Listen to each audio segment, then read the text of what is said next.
Hi guys, welcome to vibes with me Arathi. അപ്പോൾ ഇന്നലെ നമ്മൾ ഫസ്റ്റ് പാർട്ട് പോസ്റ്റ് ചെയ്തായിരുന്നു. ഇന്ന് സെക്കൻഡ് പാർട്ടാണ്. ബോറടിക്കുന്നുണ്ടോ ഗൈസ്? നമ്മുടെ വീഡിയോസ് ഡെലിവറി, പ്രഗ്നൻസി, ജെൻഡർ കുറച്ച് ദിവസങ്ങളായിട്ട് ഇത് തന്നെയാണ്. എന്തായാലും ഇന്നത്തോടു കൂടി ഇത് തീരാണ്. നമ്മുടെ ഡെലിവറി സ്റ്റോറിയുടെ പാർട്ട് 2 കൂടി ഇട്ട് കഴിഞ്ഞ് കഴിഞ്ഞാൽ ആ ഒരു കണ്ടന്റ് തീർന്നു. ഇനി നമുക്ക് പുതിയ കണ്ടന്റുകളാണ് പുതിയതായിട്ട് വരുന്നത്. അപ്പോൾ ബോറടിക്കുന്നുണ്ടെങ്കിൽ എല്ലാവരും ക്ഷമിക്കാം. പിന്നെ എല്ലാവരും സുഖമായിട്ടിരിക്കുന്നു എന്ന് വിചാരിക്കുന്നു. ഞാൻ സുഖമായിട്ടിരിക്കുന്നു, ഹാപ്പി ആയിട്ടിരിക്കുന്നു. എല്ലാവരും ഹാപ്പി ആയിട്ടിരിക്കുക. അപ്പോൾ നമുക്ക് ഒത്തിരി വലിച്ചു നീട്ടാതെ നമ്മുടെ വീഡിയോയിലേക്ക് പോകാം. അപ്പോൾ എൻ്റെ സെക്കൻഡ് ഡെലിവറി സ്റ്റോറി എന്ന് പറയുന്നത് ഫസ്റ്റിൽ നിന്ന് ഡിഫറെൻ്റ് ആയിട്ടുള്ളൊരു ഡെലിവറി ആയിരുന്നു. അതായത് സിസേറിയൻ തന്നെ ആയിരുന്നു, പക്ഷെ എന്നാലും ഡിഫറെൻ്റ് ആയിരുന്നു. അപ്പോൾ അതിൻ്റെ ഒരു എക്സ്പീരിയൻസ് എന്ന് പറഞ്ഞു കഴിഞ്ഞാൽ മാർച്ച് 21-നാണ് എനിക്ക് സിസേറിയൻ്റെ ഡേറ്റ് പറഞ്ഞിരുന്നത്. പക്ഷേ നമുക്ക് 19-ാം തീയതി അഡ്മിറ്റ് ആവണമായിരുന്നു. 19-ാം തീയതി പോയി അഡ്മിറ്റായി. 20-ാം തീയതി അന്ന് ചെയ്യാൻ അവിടെ ഹോസ്പിറ്റലിൽ, നമ്മൾ സെയിം ഹോസ്പിറ്റലായിരുന്നു കേട്ടോ. ഡോക്ടർ ചേഞ്ച് ചെയ്തായിരുന്നു, പക്ഷേ സെയിം ഹോസ്പിറ്റലിലായിരുന്നു നമ്മൾ കൺസൾട്ട് ചെയ്തുകൊണ്ടിരുന്നത്. കാരണം എനിക്ക് ഗവൺമെൻറ് ഹോസ്പിറ്റൽ എൻ്റെ കേസിൽ എനിക്ക് 100% കംഫർട്ടബിൾ ആയിരുന്നു, ഓക്കെ ആയിരുന്നു. അതുകൊണ്ടാണ് സെക്കൻഡ് ടൈമും ഞങ്ങൾ അത് തന്നെ ചൂസ് ചെയ്തത്. പക്ഷേ ഒരുപാട് പേര് പറഞ്ഞു കേൾക്കുന്നുണ്ട് ഇങ്ങനെ ഗവൺമെൻറ് ഹോസ്പിറ്റലിൻ്റെ ഓരോ ഇഷ്യൂസൊക്കെ ഇപ്പോൾ നടക്കുന്നുണ്ടല്ലോ. പക്ഷേ എൻ്റെ കാര്യത്തിൽ ഗവൺമെൻറ് ഹോസ്പിറ്റൽ പക്കയായിരുന്നു. ഞാൻ തൃപ്പൂണിത്തുറയുള്ള താലൂക്ക് ഹോസ്പിറ്റലിലായിരുന്നു ഞാൻ എൻ്റെ 2 ഡെലിവറിയും. അപ്പോൾ ഇത്തവണ നമ്മൾ റൂം എടുത്തിരുന്നു. റൂം എടുത്തിട്ടായിരുന്നു ഇത്തവണത്തെ ഡെലിവറി. അപ്പോൾ കാരണം മൂത്ത ആളുണ്ട്. അപ്പോൾ അവനെ നിർത്തണമെങ്കിൽ നമുക്ക് വാർഡിൽ പറ്റില്ല. അപ്പോൾ അതുകൊണ്ട് നമ്മൾ റൂമൊക്കെ എടുത്ത് സെറ്റായിട്ട് തന്നെയാണ് പേ വാർഡിലാണ് നമ്മൾ താമസിച്ചിരുന്നത്. അപ്പോൾ 19-ാം തീയതി നമ്മൾ അഡ്മിറ്റായി. 20-ാം തീയതി അവിടെ ആ ഒരു ഹോസ്പിറ്റലിൽ സിസേറിയൻ ചെയ്യില്ല, ആ ഒരു ദിവസം ചെയ്യത്തില്ല. പിന്നെ ഉള്ളത് 21-ാം തീയതിയാണ് ചെയ്യുന്നത്. എമർജൻസി കേസുകളല്ലാതെ 20-ാം തീയതി അന്നത്തെ ദിവസം ഓപ്പറേഷൻ ഇല്ല. അങ്ങനെ 19-ാം തീയതി നമ്മൾ അഡ്മിറ്റായി. റൂം ആയതുകൊണ്ട് കുറച്ചും കൂടി നമുക്ക് പ്രൈവസി ഒക്കെ ഉണ്ടായിരുന്നു. ഞാനും ഹസ്ബൻഡും അമ്മയും മോനും മാത്രമേ ഉണ്ടായിരുന്നുള്ളൂ. അപ്പോൾ ഞങ്ങൾ അഡ്മിറ്റ് ആയി കഴിഞ്ഞ് അന്ന് രാത്രി ഇതുപോലെ തന്നെ എനിക്ക് ഫസ്റ്റത്തെ ഡെലിവറിക്ക് വന്ന പോലെ തന്നെ ചെറിയൊരു പെയിൻ വന്നായിരുന്നു. പക്ഷെ ഞാനതങ്ങനെ വലിയ കാര്യമാക്കിയൊന്നും എടുത്തില്ല. അങ്ങനെ ഫുഡൊക്കെ കഴിച്ച് നമ്മൾ കിടന്ന് ഉറങ്ങി. രാവിലെ ഡോക്ടർ ചെക്കപ്പിന് വന്ന സമയത്ത് ഞാനിങ്ങനെ പെയിൻ ഉണ്ടായിരുന്നു എന്നിങ്ങനെ പറഞ്ഞ സമയത്ത് ഡോക്ടർ പരിശോധിച്ചോട് നോക്കിയിട്ട് ഡോക്ടർ എൻ്റെ അടുത്ത് പറഞ്ഞു അത് ഡെലിവറിയുടെ പെയിൻ ആയിരുന്നു എന്ന് പറഞ്ഞു. എന്തുകൊണ്ടാണ് എൻ്റെ സിസ്റ്ററിനോട് പറയാത്തതിനൊക്കെ ചോദിച്ച് എൻ്റെ ചീത്തയൊക്കെ പറഞ്ഞു. എന്നിട്ട് എൻ്റെ അടുത്ത് പറഞ്ഞു ഡെലിവറിയുടെ പെയിൻ ആയിരുന്നു അത് എന്ന് പറഞ്ഞു. പക്ഷേ എനിക്ക് ഡെലിവറിയുടെ പെയിൻ എന്താണെന്ന് അറിയില്ലല്ലോ. അതുകൊണ്ട് ഞാൻ സഹിച്ച് അവിടെ അഡ്ജസ്റ്റ് ചെയ്ത് കിടന്നു. അപ്പോഴാണ് ഡോക്ടർ പിറ്റേ ദിവസം വന്നപ്പോഴാണ് ഡോക്ടർ പറയുന്നത് അത് ഡെലിവറിയുടെ പെയിൻ ആയിരുന്നു, ഇനി നമുക്ക് വെച്ചുകൊണ്ടിരിക്കാൻ പറ്റത്തില്ല, ഇന്ന് തന്നെ നമുക്ക് സിസേറിയൻ ചെയ്യാം. അപ്പോൾ അടുത്ത 21-ാം തീയതിയിലേക്ക് പറഞ്ഞിരിക്കുന്നത് സിസേറിയൻ 20-ാം തീയതി രാവിലെ വന്നപ്പോൾ പറയുകയാണ് ഇന്ന് തന്നെ നമുക്ക് ചെയ്യാം എന്ന് പറയുകയാണ്. അപ്പോൾ ഓൾറെഡി ഞാൻ നേരത്തെ തന്നെ വെൽ പ്രിപ്പേർഡ് ആയിരുന്നു. അതായത് നമ്മൾ മെൻ്റലി നല്ല രീതിയിൽ പ്രിപ്പേർഡ് ആയിരുന്നു. സിസേറിയൻ എന്താണ്, വേദന എന്താണെന്നൊക്കെ നമ്മൾ ഫസ്റ്റ് ടൈം എക്സ്പീരിയൻസ് ചെയ്തുകൊണ്ട് നല്ല വേദനയായിരിക്കും എന്ന് പ്രതീക്ഷിച്ച് തന്നെയാണ് ഞാൻ ഇരിക്കുന്നത്. പക്ഷേ പെട്ടെന്ന് വന്നിട്ട് ഡോക്ടർ നമുക്ക് ഇന്ന് തന്നെ ഇപ്പം തന്നെ ചെയ്യാം, വേഗം പോരെ എന്ന് പറഞ്ഞപ്പോഴത്തേക്കും ഞാൻ ശരിക്കും ഒന്ന് പേടിച്ചു പോയി, ഒന്ന് ടെൻഷനായി.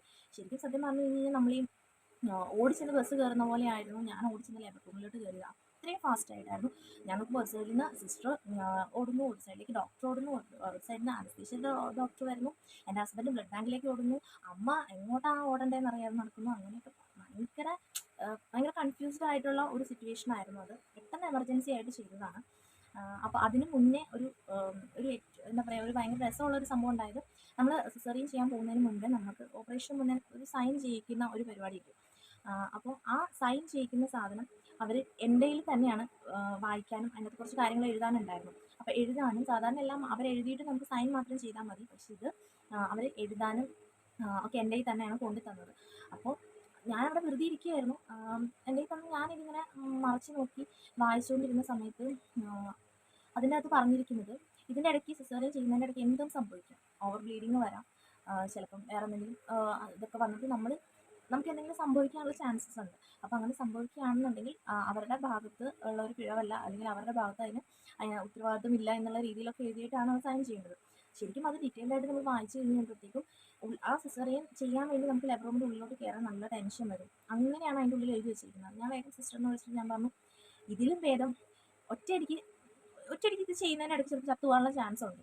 അപ്പോൾ നിങ്ങൾ കരുതി വെൽ പ്ലാൻഡ് ആയിട്ട് വരണം, അല്ലെങ്കിൽ എന്തും സംഭവിക്കാം എന്നുള്ളൊരു മാനസികാവസ്ഥയിലോടുകൂടി വേണം വരാൻ എന്ന് എഴുതിയാൽ പോരായിരുന്നു. ഓരോ മൈന്യൂട്ടായിട്ടുള്ള കാര്യങ്ങളും അവിടെ എടുത്ത് എഴുതിയിരിക്കുന്നത് വായിക്കുമ്പോൾ ശരിക്കും നമുക്ക് ടെൻഷനാവും.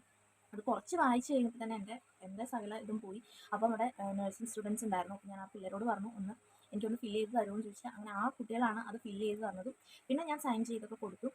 അങ്ങനെ ലേബർ റൂമിൻ്റെ പുറത്ത് ഹസ്ബൻഡ് ഇങ്ങനെ വെയിറ്റ് ചെയ്ത് നിന്നു. അപ്പോൾ ഞാൻ ചെന്നിട്ട് ഹസ്ബൻഡ് അടുത്ത് വന്നു. ശരി എന്നാൽ അംഗമൊക്കെ കഴിഞ്ഞിട്ട് കാണാം എന്ന് പറഞ്ഞിട്ട് ടാറ്റയൊക്കെ കൊടുത്തു. ടാറ്റയൊക്കെ കൊടുത്ത് ലേബർ റൂമിൻ്റെ അകത്തോട്ട് കയറി. എൻ്റെ ഏറ്റവും വലിയ കോൺഫിഡൻസ് എൻ്റെ ഹസ്ബൻഡാണ്. എൻ്റെ ഹസ്ബൻഡ് പുറത്തുണ്ട്, ഒരു ഒരു വിളിക്കകലം അപ്പുറം ഉണ്ട് എന്നുള്ള ഒരു കോൺഫിഡൻസിലാണ് ഞാൻ അതിൻ്റെ ഉള്ളിലോട്ട് കയറുന്നത്. പക്ഷെ അതാണ് എൻ്റെ ഏറ്റവും വലിയ എന്താ പറയുക, ഏറ്റവും വലിയൊരു കോൺഫിഡൻസ് എൻ്റെ അതാണ് ആയിരുന്നു. അപ്പോൾ അങ്ങനെ ഞാൻ കയറി. ഞാൻ എക്സ്പെക്ട് ചെയ്യുന്നത് എന്താണെന്ന് വെച്ച് കഴിഞ്ഞാൽ ഡെലിവറി കഴിഞ്ഞു പിറ്റേ ദിവസം അന്ന് എനിക്ക് കുഴപ്പമൊന്നും ഉണ്ടാവില്ല, പിറ്റേ ദിവസം നല്ല പെയിൻ ആയിരിക്കും എന്നാണ് ഞാൻ പ്ലാൻ ചെയ്ത് പോകുന്നത്. പക്ഷേ അവിടെ ചെന്ന് കഴിഞ്ഞ തവണ അറിയാത്ത പല കാര്യങ്ങളും ഞാൻ സെക്കൻഡ് ഡെലിവറിയുടെ സിസേറിയൻ ടൈമിൽ അറിഞ്ഞു. കാരണം എനിക്ക് അനസ്തേഷ്യ എടുത്തത് ഞാൻ അറിഞ്ഞു. എനിക്ക് ചുമയുണ്ടായിരുന്നു. ശരിക്കും ചുമയുള്ള സമയത്ത് നമുക്ക് സിസേറിയൻ ചെയ്യില്ല. പക്ഷെ എനിക്ക് എമർജൻസി ആയതുകൊണ്ട് അനസ്തേഷ്യയുടെ ഡോക്ടറിൻ്റെ അടുത്ത് നമ്മൾ അത് പറയാതെയാണ് സിസേറിയൻ ചെയ്തത്. ശരിക്കും റിസ്ക്കി ആയിരുന്നു. അപ്പോൾ അങ്ങനെ നമ്മൾ അനസ്തേഷ്യ എടുത്തത് നല്ല രീതിയിൽ ഞാൻ അറിഞ്ഞു. അതിനുശേഷം പിന്നെ എൻ്റെ വയറ് കീറിയത് നല്ല എന്താ പറയുക, നല്ല രീതിയിൽ തന്നെ ഞാൻ അറിഞ്ഞിട്ടുണ്ടായി.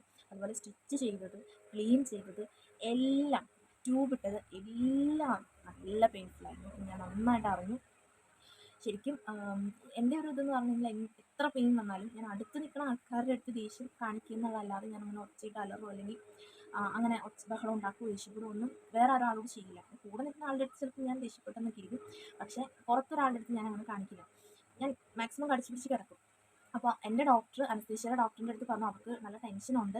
ഡോക്ടറിൻ്റെ അടുത്ത് ചോദിച്ചു, എന്തിനാണ് ടെൻഷൻ അടിക്കുന്നത്, ഞങ്ങളെല്ലാവരും ഇല്ലേ, ഒരു കുഴപ്പമില്ല, നീ ഓക്കെ ആയിട്ടിരുന്നു, എല്ലാം ഇപ്പോൾ കഴിയും, എല്ലാം കഴിഞ്ഞു കേട്ടോ എന്നൊക്കെ പറഞ്ഞിട്ട് ഡോക്ടർ എന്നെ എൻ്റെ അടുത്ത് ഒരുപാട് വിശേഷങ്ങളൊക്കെ ചോദിച്ച് അങ്ങനെ എൻ്റെ കുഞ്ഞിനെയാണ് എനിക്ക് വേണ്ടേ എന്നൊക്കെ ചോദിക്കുന്ന സമയത്ത് ഞാൻ ഡോക്ടറിനോട് പറയുന്നുണ്ട് എൻ്റെ വീട്ടിൽ എല്ലാം ആൺകുട്ടികളാണ്, അപ്പോൾ ഒരു പെൺകുട്ടിയാണെങ്കിൽ ഹാപ്പി ആയിരിക്കും എന്നിങ്ങനെ പറഞ്ഞപ്പോഴത്തേക്കും ഡോക്ടർ ആണല്ലേ എന്നൊക്കെ പറഞ്ഞ് ഇങ്ങനെ ഞങ്ങൾ ഫ്രണ്ട്ലി ടോക്കായിട്ട് ഇങ്ങനെ കിടന്നു.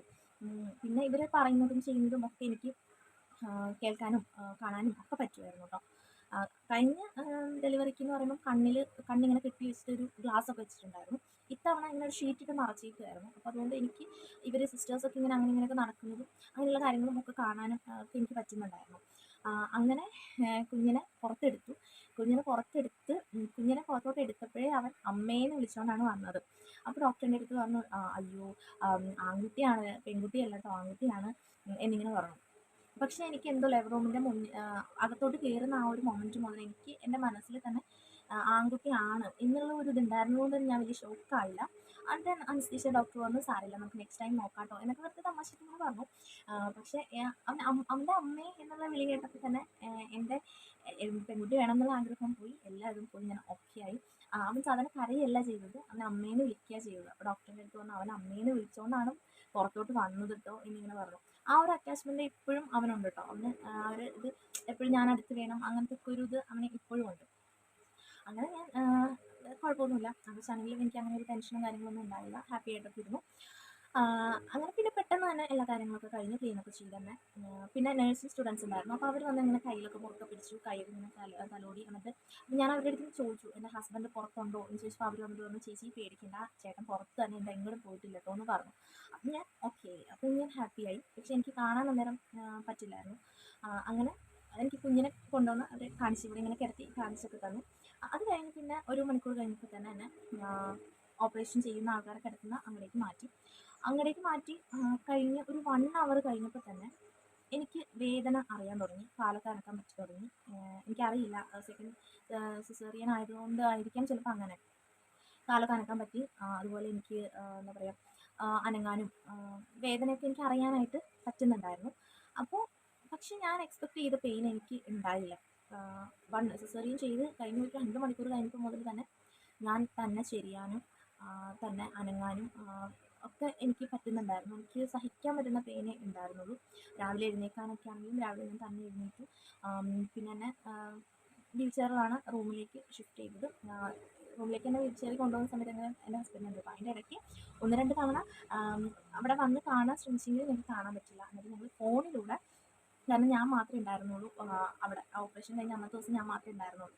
അപ്പോൾ അവിടെ അമ്മയുടെ ഫോൺ എടുത്തിട്ട് വന്നിട്ട് ഞാൻ വിളിച്ചു. അങ്ങനെ അമ്മ അടുത്തുണ്ടായിരുന്നു. അപ്പം അങ്ങനെ വിളിച്ച് സംസാരിച്ചു, പിന്നെ മെസ്സേജ് ഒക്കെ അയച്ചു. അപ്പോൾ ഒരുപാട് സ്ട്രെയിൻ ചെയ്യേണ്ട, കിടന്നോളാൻ പറഞ്ഞിട്ട് പിന്നെ ഞങ്ങൾ അധികം ഫോണിൽ കൂടെ സംസാരിച്ചില്ല. അങ്ങനെ ജസ്റ്റ് സംസാരിച്ചു. അത് കഴിഞ്ഞിട്ട് പിറ്റേ ദിവസം ആവാൻ വേണ്ടിയിട്ട് ഇങ്ങനെ വെയിറ്റ് ചെയ്തിരിക്കുക. കാരണം എനിക്ക് മോനെ കണ്ടില്ല, അവൻ്റെ ഇതെന്താണെന്ന് അറിയില്ല, അവൻ കുഞ്ഞിനെ കണ്ടോന്നറിയില്ല, അങ്ങനെയൊക്കെ ഹസ്ബൻഡിനെ ഞാൻ കണ്ടില്ല, അങ്ങനെ ഭയങ്കര ഇതായിട്ടിരിക്കുകയാണ്. അപ്പോഴാണ് സിസ്റ്റർ വന്നിട്ട് നമ്മളെ ക്ലീനൊക്കെ ചെയ്ത് ഓക്കെ ആക്കി വേറെ ഡ്രസ്സൊക്കെ ഇടിപ്പിച്ചു. എൻ്റെ സിസ്റ്റർ പറഞ്ഞു എന്നാൽ പിന്നെ നമുക്ക് റൂമിലോട്ട് പോകാൻ പറഞ്ഞിട്ട് പിറ്റേ ദിവസം തന്നെ റൂമിലേക്ക് ഷിഫ്റ്റ് ചെയ്തു. റൂമിലെത്തി കഴിഞ്ഞപ്പോൾ മുതൽ എനിക്ക് ഓക്കെയാണ്, കുഴപ്പമൊന്നുമില്ല.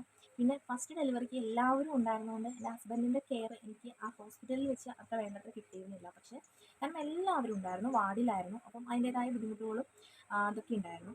പക്ഷേ സെക്കൻഡ് ഡെലിവറി നമ്മൾ റൂം എടുത്തിട്ടുണ്ടായിരുന്നത് കൊണ്ട് നമ്മൾ സിസേറിയൻ ഓപ്പറേഷൻ കഴിഞ്ഞ് തന്നെ റൂമിലോട്ട് ഷിഫ്റ്റ് ചെയ്ത ശേഷം മുതൽ എന്നെ ഡിസ്ചാർജ് ആയിട്ട് വീട്ടിലെത്തുന്ന ആ ഒരു നിമിഷം വരെ ഹസ്ബൻഡ് കൂടെ തന്നെ ഉണ്ടായിരുന്നു. അത് നമുക്ക് ആ ഒരു ടൈമിൽ കിട്ടുന്ന ഏറ്റവും വലിയ മെഡിസിനാണ്. നമുക്ക് എന്തൊക്കെ പെയിൻ ഉണ്ടെങ്കിലും ആ ഒരു ടൈമിൽ നമുക്ക് കിട്ടുന്ന ഏറ്റവും വലിയ റിലീഫ് അതാണ്. എൻ്റെ ഹസ്ബൻഡ് എൻ്റെ ഒരു കാര്യത്തിനും, കാര്യം അമ്മ ഉണ്ടായിരുന്നെങ്കിൽ പോലും എൻ്റെ ഒരു കാര്യത്തിനും അമ്മേനെ ബുദ്ധിമുട്ടിക്കുക അല്ലെങ്കിൽ അമ്മ ചെയ്തു തരേണ്ട വന്നില്ല. ഹസ്ബൻഡ് തന്നെയായിരുന്നു എല്ലാ കാര്യങ്ങൾക്കും, കുളിക്കണമെങ്കിലും ഒക്കെ എല്ലാ കാര്യങ്ങൾക്കും എൻ്റെ കൂടെ തന്നെ ഹസ്ബൻഡായിരുന്നു. അതുപോലെ എനിക്ക് ശ്വാസം മുട്ടുള്ളതാണ്, അപ്പോൾ എനിക്ക് ചുമയുണ്ട്, നല്ല ചുമയുണ്ടായിരുന്നു. എനിക്ക് സിസേറിയൻ ചെയ്ത് 1 അവർ കഴിഞ്ഞപ്പോൾ മുതൽ എനിക്ക് ചുമ സ്റ്റാർട്ട് ചെയ്തു. ഞാൻ ആ സ്റ്റിച്ച് വെച്ചിട്ടാണ് ചുമച്ചത്. അപ്പോൾ അതിനുള്ള ഇഞ്ചക്ഷനും മെഡിസിൻസും ഒക്കെ തരുന്നുണ്ട്, എന്നാൽ പോലും എനിക്ക് നല്ല രീതിയിലുള്ള ചുമയുണ്ടായിരുന്നു. അപ്പോൾ എനിക്ക് ഇടയ്ക്കിടയ്ക്ക് നെബുലൈസ് ചെയ്യണം. അങ്ങനെ അവർ നെബുലൈസർ കൊണ്ടുവന്ന് നമ്മുടെ റൂമിൽ തന്നെ വെച്ചു. ആർക്കും അങ്ങനെ കൊടുക്കാറില്ല, പക്ഷേ എൻ്റെ ചുമ കണ്ടിട്ട് ഡോക്ടർ തന്നെയാണ് പറഞ്ഞത് അങ്ങനെ ചെയ്തോളാൻ പറഞ്ഞിട്ട് ഇടയ്ക്കിടയ്ക്ക് നമ്മൾ അതിനകത്ത് മെഡിസിൻ ഒഴിച്ചിട്ട് ആവി പിടിക്കണം. അപ്പോൾ അതിനൊക്കെ ഫുഡ് കഴിക്കാനും ആവി പിടിക്കാനും കുഞ്ഞിനെ എടുക്കാനും എല്ലാത്തിനും എൻ്റെ കൂടെ തന്നെ എൻ്റെ ഹസ്ബൻഡ് ഉണ്ടായിരുന്നു. അതുകൊണ്ട് തന്നെ എനിക്ക് ഫസ്റ്റത്തേനും ഇല്ല രണ്ടാമത്തെ ഡെലിവറി കഴിഞ്ഞും ഈ പറയുന്ന പോസ്റ്റ് പാർട്ടം ഡിപ്രഷൻ അല്ലെങ്കിൽ അങ്ങനെയുള്ള ബുദ്ധിമുട്ടുകളും കാര്യങ്ങളൊന്നും എനിക്ക് അനുഭവിക്കേണ്ടി വന്നിട്ടില്ല. എൻ്റെ കൂടെ അത്രയും കട്ടയ്ക്ക് ഞാൻ ഓരോ പെയിൻ എനിക്ക് ഉണ്ടാകുമ്പോഴും അല്ലെങ്കിൽ എനിക്ക് വേദന എടുക്കുമ്പോൾ ഞാൻ കരയുമ്പോഴും എന്നേക്കാൾ കൂടുതൽ അത് ഹേർട്ടാവുന്ന എൻ്റെ ഹസ്ബൻഡിനാണ്. അപ്പോൾ അതുകൊണ്ട് തന്നെ എനിക്ക് മാക്സിമം എനിക്ക് എന്താണെന്ന് അറിയില്ല, എനിക്ക് അത്രയും ചിലപ്പോൾ ഏജ് ഡിഫറൻസ് വന്നിട്ടുണ്ടാവും. ഒരു 8 വയസ്സിൻ്റെ ഡിഫറൻസ്. മോന് 8 വയസ്സ് കഴിഞ്ഞിട്ടാണ് ഈ ഡെലിവറി നടക്കുന്നത്. അപ്പോൾ അതുകൊണ്ട് ഒരു 8 വർഷത്തെ ഗ്യാപ്പ് വന്നതുകൊണ്ടും എനിക്കത്രയും കുറച്ചുകൂടി ഏജ്ഡ് ആയതുകൊണ്ടും ഒക്കെ ആയിരിക്കാം, എനിക്കറിയില്ല. എന്തായാലും എനിക്ക് ആ സിസേറിയൻ്റെ പെയിൻ അല്ലായിരുന്നു, എനിക്ക് സ്റ്റിച്ചിൻ്റെ പെയിൻ അല്ലായിരുന്നു. എനിക്ക് ചുമയാണ് വില്ലനായിട്ട് വന്നത്. ചുമ എന്ന് പറഞ്ഞു കഴിഞ്ഞാൽ ഭയങ്കര ചുമച്ച് ഞാൻ വിചാരിച്ചു എൻ്റെ സ്റ്റിച്ച് പൊട്ടി. അപ്പോൾ ഡോക്ടർ എൻ്റെ അടുത്ത് വന്നിട്ട് പറഞ്ഞു, സ്റ്റിച്ച് പൊട്ടുമോ എന്ന് വിചാരിച്ച് നീ ചുമയ്ക്കാതിരിക്കണ്ട, ഒരു പില്ലോ എടുത്തിട്ട് നീ ഇങ്ങനെ അമർത്തി പിടിച്ചിട്ട് ചുമച്ചാൽ മതി എന്ന് പറഞ്ഞു. ഞാൻ അങ്ങനെയൊക്കെ ചെയ്തു. പക്ഷേ ചുമച്ച് എനിക്ക് പറ്റാതെ വരുന്ന സിറ്റുവേഷനൊക്കെ വരുമ്പോഴത്തേക്കും എനിക്ക് വേദന എടുക്കും. അപ്പോൾ എനിക്ക് വന്ന് ഇടയ്ക്കിടയ്ക്ക് ട്രിപ്പും ഇഞ്ചക്ഷനും മെഡിസിൻസും ഒക്കെ കറക്റ്റായിട്ട് കിട്ടിയായിരുന്നു. അപ്പോൾ അതുകൊണ്ട് എനിക്ക് വലിയ ബുദ്ധിമുട്ടും വേദനയും കാര്യങ്ങളും ഒന്നും ഉണ്ടായിരുന്നില്ല. അപ്പോൾ ഫസ്റ്റത്തേത് എനിക്ക് സിസേറിയൻ ചെയ്യുന്ന സമയത്ത് ഞാൻ ഒന്നും അറിഞ്ഞില്ലെങ്കിലും അത് കഴിഞ്ഞിട്ട് പിറ്റേ ദിവസം മുതൽ നല്ല പെയിനായിരുന്നു. ഒരു 5-6 ദിവസത്തേക്ക് നല്ല പെയിനായിരുന്നു. എന്നാൽ രണ്ടാമത്തെ ഒരു സിസേറിയൻ എന്ന് പറയുമ്പോൾ ആദ്യത്തെ സിസേറിയനേക്കാളും ആ ചെയ്യുന്ന സമയത്ത് നല്ല പെയിൻ ആയിരുന്നെങ്കിലും ചെയ്ത് കഴിഞ്ഞ് മരവിപ്പം മാറിക്കഴിഞ്ഞപ്പോൾ വലിയ കാര്യമായിട്ട് പെയിനൊന്നും ഉണ്ടായിരുന്നില്ല. ചുമയും കൂടി ഇല്ലായിരുന്നെങ്കിൽ ഞാൻ ഓക്കെ ആയിരുന്നു, വലിയ കുഴപ്പങ്ങളും കാര്യങ്ങളൊന്നും ഉണ്ടായിരുന്നില്ല. അങ്ങനെ പിന്നെ നമ്മൾ വേറെ കുഴപ്പങ്ങളൊന്നുമില്ലായിരുന്നു. ഇടയ്ക്ക് കുഞ്ഞിന് ടെമ്പറേച്ചറൊക്കെ വന്നായിരുന്നു, അപ്പോൾ അവന് മരുന്നൊക്കെ കൊടുത്തു. ഇടയ്ക്ക് നമ്മുടെ ഹോസ്പിറ്റലിൽ നിന്ന് ഓരോ ഡോക്ടേഴ്സ് ആണെങ്കിലും നഴ്സുമാരൊക്കെ ആണെങ്കിലും വന്ന് ഓരോ കാര്യങ്ങളിങ്ങനെ നമ്മുടെ ഓരോ വിശേഷങ്ങളിങ്ങനെ അന്വേഷിക്കുകയും ഇടയ്ക്കിടയ്ക്ക് വന്ന് ചെക്ക് ചെയ്തിട്ട് പോവുകയും ഒക്കെ ചെയ്യുന്നുണ്ടായിരുന്നു. അപ്പോൾ അതുകൊണ്ട് നമുക്ക് അങ്ങനെ ആ രീതിയിലുള്ള ബുദ്ധിമുട്ടുകളൊന്നും ഉണ്ടായിരുന്നില്ല. പിന്നെ റൂം ആയതുകൊണ്ട് തന്നെ നമുക്ക് കുറച്ചുകൂടി പ്രൈവസിയും കുറച്ചുകൂടി കംഫർട്ടബിൾ ആയിരുന്നു നമ്മൾ. അപ്പോൾ ആണായാലും പെണ്ണായാലും അതിലൊന്നും വലിയ കാര്യമൊന്നുമില്ല, എന്തായാലും നമ്മുടെ കുഞ്ഞാണ്. അപ്പം അതൊരു ഭയങ്കര എന്താ പറയുക, അത്രയും നാൾ നമ്മൾ വെയിറ്റ് ചെയ്തിരുന്നിട്ട് ആ ആളെ നേരിട്ട് കാണുമ്പോൾ ഉള്ളൊരു ഒരു എന്ന് പറയുന്നത് ഭയങ്കര സന്തോഷമാണ്. പിന്നെ എൻ്റെ ഏറ്റവും വലിയ സന്തോഷം ഫസ്റ്റത്തെ ഡെലിവറിയിൽ എനിക്ക് മോനെ എടുക്കാനായിട്ട് ഒരു 4-5 ദിവസം കഴിഞ്ഞില്ല, ആരുടെയും സപ്പോർട്ട് ഇല്ലാതെ എനിക്ക് എടുക്കാൻ പറ്റില്ലായിരുന്നു. പക്ഷേ ഈ ഒരു ഡെലിവറിക്ക് സെക്കൻഡ് ഡേ തന്നെ ഞാൻ അങ്ങനെ തന്നെ എടുത്തു. അതുപോലെ പിന്നെ അങ്ങനെയൊക്കെയുള്ള ദിവസങ്ങളിലൊക്കെ ഞാൻ തന്നെയാണ് അവനെ എടുത്തു ഫീഡ് ചെയ്തതും ഒക്കെ. അപ്പം അത് വലിയൊരു ഭയങ്കര ഒരു സന്തോഷമായിരുന്നു ആ ഒരു കാര്യത്തിലൊക്കെ. പിന്നെ മൂത്തയാൾ എപ്പോഴും സപ്പോർട്ടായിട്ട് കൂടെ ഉണ്ടായിരുന്നു. അച്ഛൻ ചെയ്യുന്ന പോലെ തന്നെ ഓരോ കാര്യങ്ങൾ നോക്കിയിട്ട് എനിക്ക് വെള്ളം വേണ്ടപ്പോൾ വെള്ളം തരിക, അതുപോലെ എൻ്റെ ഫീഡ് ചെയ്യാൻ നേരത്ത് പുറകിൽ തലയണ വെച്ച് തരിക, അങ്ങനെ ഓരോ കാര്യങ്ങൾ പുള്ളി ഇങ്ങനെ അച്ഛൻ ചെയ്യുന്നത് കണ്ടിട്ട് അതുപോലെ തന്നെ ആളും ചെയ്യുന്നുണ്ടായിരുന്നു. അപ്പോൾ അതുകൊണ്ട് തന്നെ എനിക്ക് അങ്ങനെ വലിയ ബുദ്ധിമുട്ടൊന്നും ഉണ്ടായിരുന്നില്ല ഒരു സെക്കൻഡ് ഡെലിവറിക്ക്. അപ്പോൾ ഇത്രയൊക്കെയുള്ളൂ നമ്മുടെ ഡെലിവറി വിശേഷങ്ങൾ. ഇഷ്ടപ്പെടുകയാണെന്നുണ്ടെങ്കിൽ സബ്സ്ക്രൈബ് ചെയ്യുക. വേറെ വെറൈറ്റി വീഡിയോസൊക്കെ പിന്നാലെ വരുന്നുണ്ട്. അപ്പോൾ സപ്പോർട്ട് ചെയ്ത് കൂടെ കൂടുക. Thank you. മറ്റൊരു വീഡിയോയിൽ കാണാം.